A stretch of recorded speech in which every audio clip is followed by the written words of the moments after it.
Bonjour, nous accueillons aujourd'hui Louis-Marie Piron, président de la holding Thomas et Piron. Monsieur le Président, bonjour déjà, donc bonjour. Bienvenue à Challenge. Alors, le groupe Thomas et Piron signe, on va dire, cette année son comeback. Vous êtes présent, bien évidemment, au Maroc depuis les années 2000.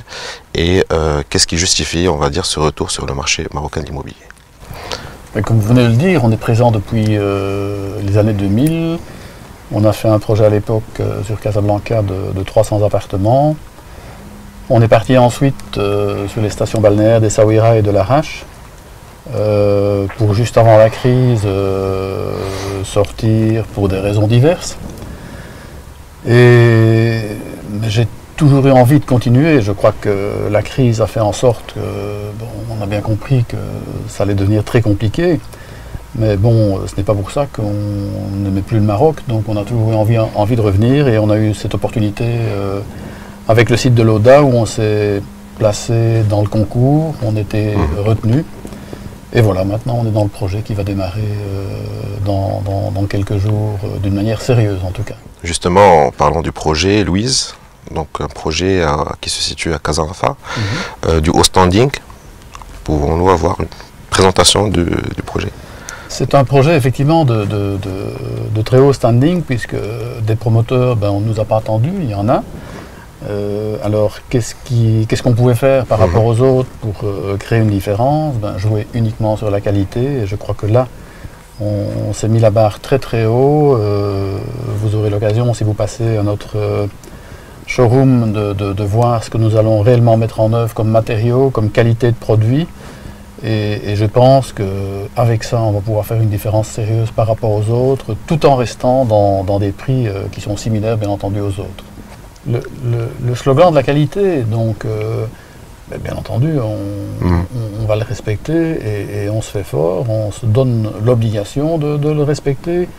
Et c'est quelque chose que, de toute façon, on va encadrer, puisqu'on a décidé, en plus des équipes locales, d'amener un monsieur qualité qui viendra de chez nous et qui sera un peu un certificateur de la qualité, qui fera en sorte que les standards qu'on a imaginés soient vraiment les standards qu'on va donner aux gens, qu'on va délivrer aux gens. C'est assez simple. Louise vient de l'avenue Louise, qui est une avenue très connue et une des plus belles avenues de Bruxelles. Donc Bruxelles qui est la capitale de l'Europe, comme vous le savez. Et voilà, on s'est inspiré de cette avenue pour donner le nom à notre résidence. Et aussi, l'avenue Louise, c'est une avenue très haut de gamme, donc le projet est un projet très haut de gamme. Voilà, c'était lié et c'est comme ça qu'on a choisi ce nom-là. Okay.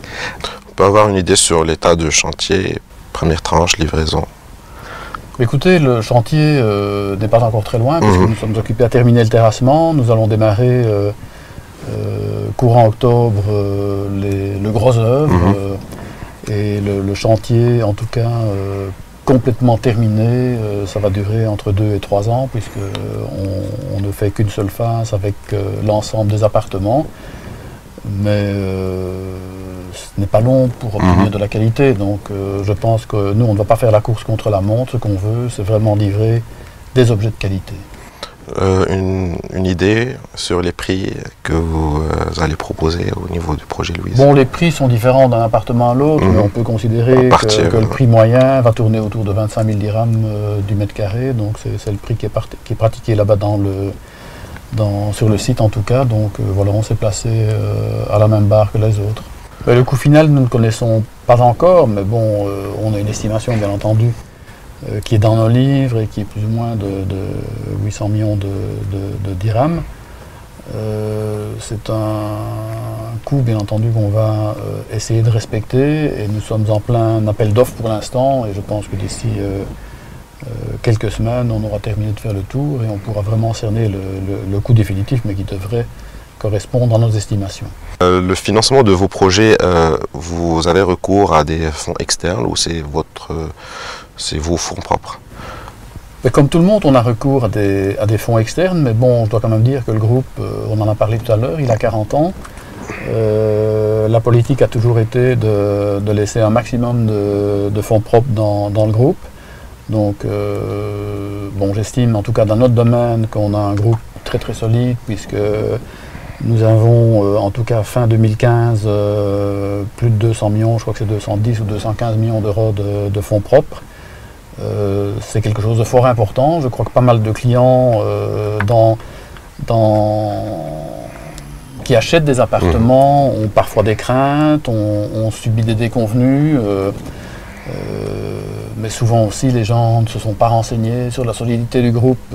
Ici, c'est quelque chose, en tout cas, qu'on veut mettre en avant et qui permettra, en tout cas, de rassurer les gens. Et nous, on ne démarre pas pour terminer à moitié. Non, ça va aller jusqu'au bout. Nous avons les moyens de notre développement et nous l'assumerons jusqu'au bout. Merci encore une fois donc, pour l'interview. Merci beaucoup.